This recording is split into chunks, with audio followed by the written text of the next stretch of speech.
Good day, I am Junroy Agipo. I will be narrating the story of Gio, Latif, and Alaksa. Gio was a second-year international affairs student in university in Cebu City. Latif was a member of the Malaysian team. He is from the Muslim University in Kuala Lumpur.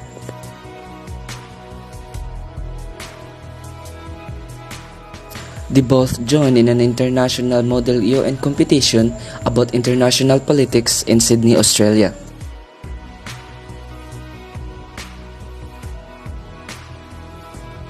They became friends and started talking about where they came from as well as discovering each other.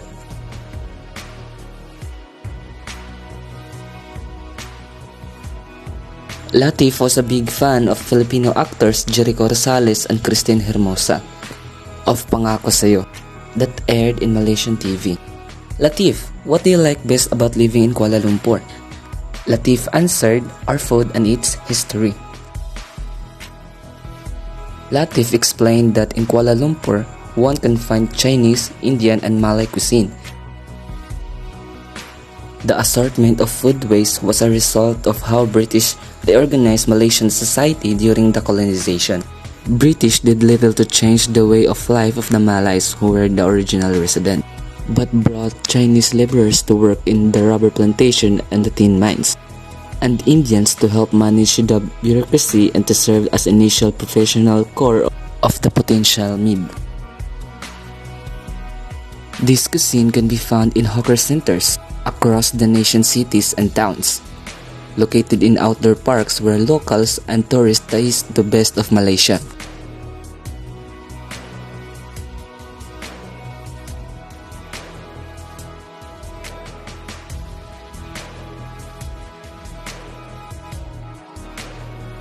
The next day, they went to a Malaysian restaurant a few blocks away from the university.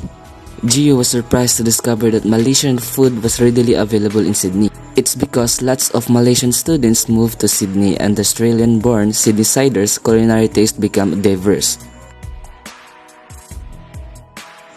Gio finally had his first taste of laksa, a rice noodle soup in a spicy coconut curry sauce. The flavor is intense and spicy. Gio eventually found himself enjoying the dish.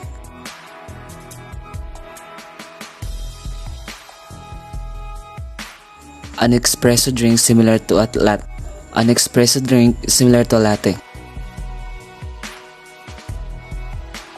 The new friends promised to stay in touch after the competition and added each other. Over the next 2 years, they exchanged emails and posts, congratulated each other for their achievements, and commented on each other's photos.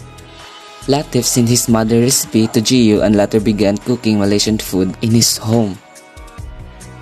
A few years after graduation, Gio moved to Singapore, where many other OFWs in the city-state.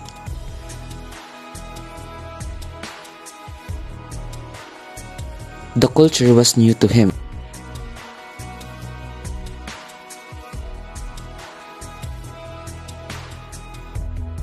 He later learned from Singaporean colleagues that the island country was once part of the British colony of the Malay and the post-war Independent Federation of Malaysia. Singapore, however, separated from the federation in August 1965 and became a nation-state. Gio found a favorite laksa stall in a Newton Hawker Center. He would spend his weekend there with friends eating laksa and other dishes. One Saturday, Gio checked his Facebook feed. He noticed that Latif had just posted a picture from Orchard Road 5 minutes earlier. Surprised but also excited, Gio sent Latif a private message.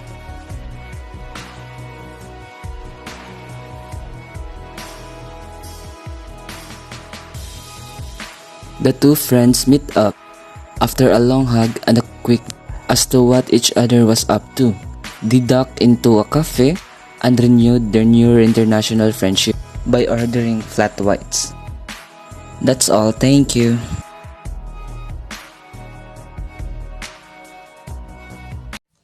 Good day everyone, good day sir. I am Enrique Gabrielino, the second reporter of the Group 1. And now, let's proceed to global experience. So the global experience, this story shows to how globalization operates at multiple intersecting levels. The spirit of Filipino TV into Malaysia suggests how fast this popular culture has proliferated and crisscrossed all over Asia. So diri gipakita sa story nga kung unsa gitaw kagana ang globalization. And then the spread of Filipino TV into Malaysia gisuggest din sa Malaysia nga dapat nato ni ipakita nga dapat makabalo ang tanan isya nga unsa kagana ang globalization. And now let's proceed to the model UN activity that Gio and Latif participated is in an international competition. About international politics, a global city derives its influence from the global capital that flows through it. So Gio and Latif is kana silang mo ni silang gidula sa about sa model UN activity. And then gidula ni siya sa Sydney, Australia. Then si Gio is kanang was a second year international affairs student in University in Cebu City. Mo ni siya ang ni participated about sa Model UN competition in Sydney, Australia. And then si Latif naman is kanang gikan siya sa Malaysia. And then kini si Gio and Latif is kanang nagka-friends na din sila tungod daan nga competition. And that's all for today. Thank you. Geohistory is a very privileged way of experience global flow, but for other people, the shrinking of the world may not be existing and edifying. Yes, while geohistory portrays a privileged perspective experience, global flow is essential to recognize that not everyone has the same opportunities or experience. The shrinking of the world facilitated by advancement of technology, transportation, and communication can have different impact on various individuals and communities. For some people, particularly those from marginalized background or disadvantaged region, the process of globalization may not be as existing or beneficial. They may face challenges as economic inequalities, loss of traditional culture, exploitation, or displacement. Globalization can lead to uneven distribution of resources, with a certain region or social group benefiting more than others. It's crucial to acknowledge and address this concern of discussion about globalization. Understanding different perspective and expression is essential to ensure the benefit and challenge of the shrinking world are more equitably shared. Efforts will be made to promote inclusivity, social justice, and sustainable development in a global world.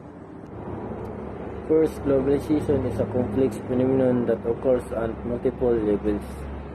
Yes, globalization is indeed a complex phenomenon that occurs at multiple levels, encompassing various aspects of economic, social, cultural, and political interaction on a global scale.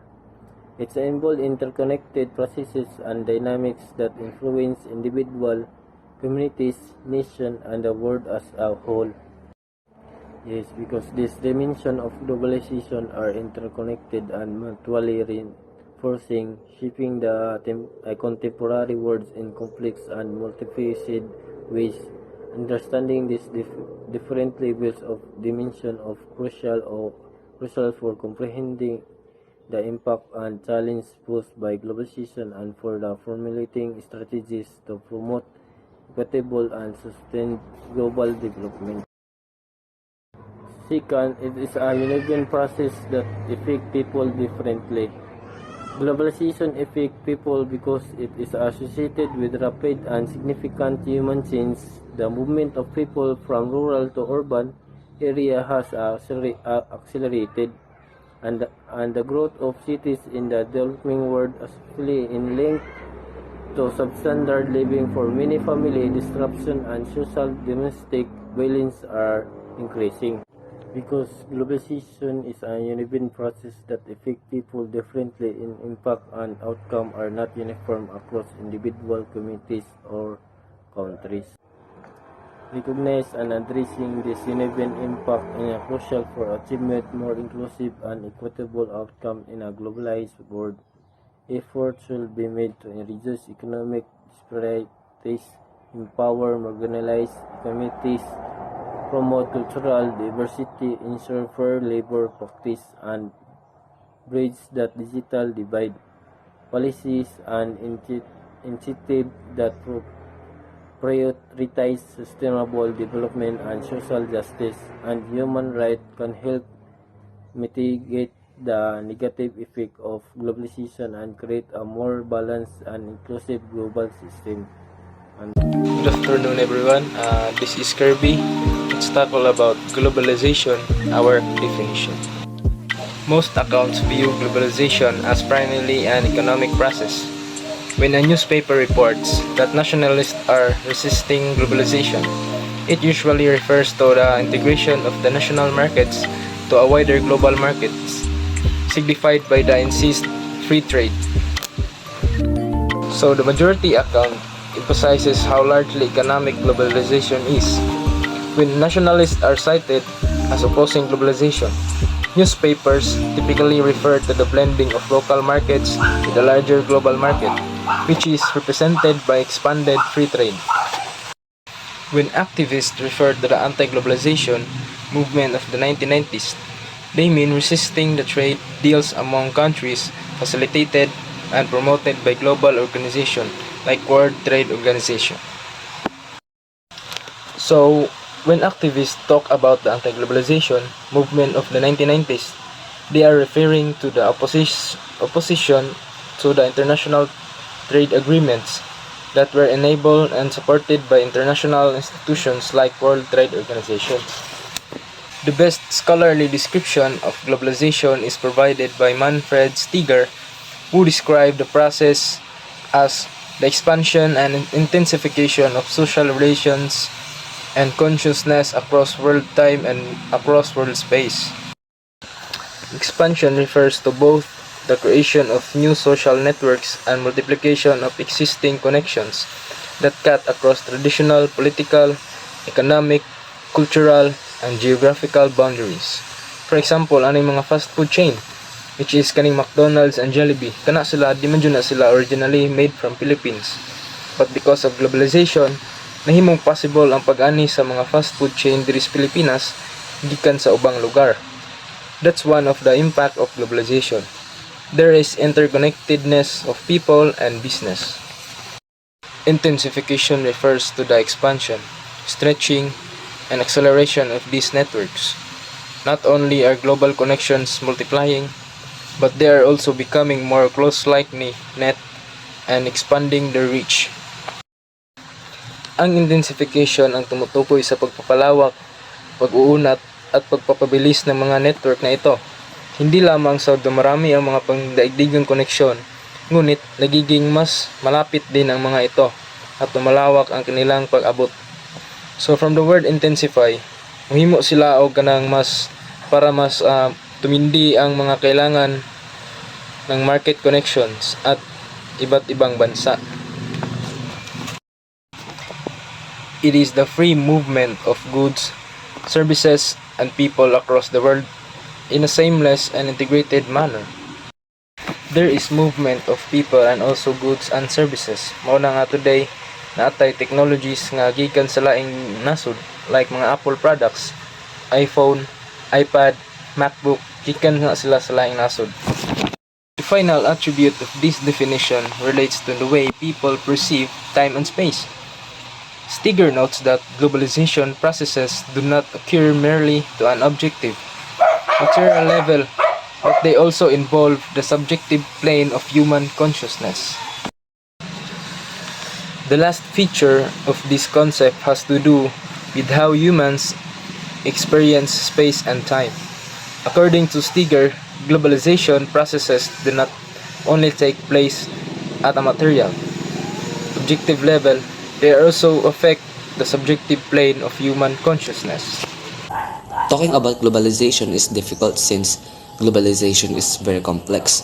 But for the anthropologist Arjun Appadurai, there are There are kinds of globalization that occur in a multiple and intersecting dimension of integration that he calls scapes. These are ethnoscape, mediascape, technoscape, financescape, and ideascape.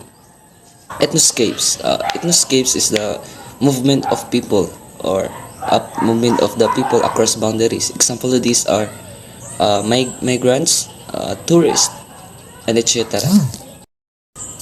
Mediascape, it is all about the flow of culture.